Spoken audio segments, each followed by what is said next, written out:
Kejari Banyuasin melalui tim tindak pidana khusus melakukan penggeledahan di Dinas Kesehatan Samo PMI Kabupaten Banyuasin guna ngumpul ke bukti terkait dugaan tindak pidana korupsi dana hibah PMI Kabupaten Banyuasin tahun anggaran 2019-2021.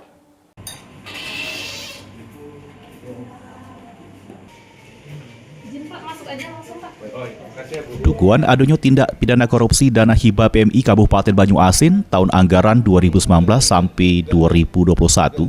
Petsus Kejaksaan Negeri Banyuasin ngelakukan penggeledahan pada kantor Dinas Kesehatan sama kantor PMI Kabupaten Banyuasin. Sejumlah ruangan kantor Dinas Kesehatan Banyuasin jadi sasaran, antara lain ruang sekretaris dinas serta ruang bidang kesehatan masyarakat. Kasih Petsus Kejari Banyuasin Giopani ngatoke dari penggeledahan yang sedang dilakukan. Tim tindak pidana khusus Kejari Banyuasin berhasil ngumpul ke serta ngaman ke barang bukti untuk memperkuat pembuktian terkait dugaan tindak pidana korupsi dana hibah PMI Kabupaten Banyuasin.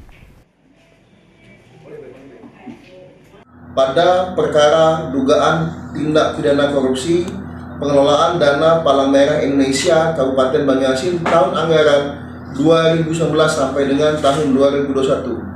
Yang mana tim bidang khusus Kejaksaan Banyuasin melakukan penggeledahan pada dua tempat, yaitu pertama kantor Dinas Kesehatan Kabupaten Banyuasin yang beralamat di Komplek Perkantoran Banyuasin, Sukojo, Pangkalan Balai, dan kantor Palang Merah Indonesia cabang Kabupaten Banyuasin. Tempat penyidik berhasil mengumpulkan barang-barang bukti guna memperkuat pembuktian atau proses pembuktian dalam penyidikan.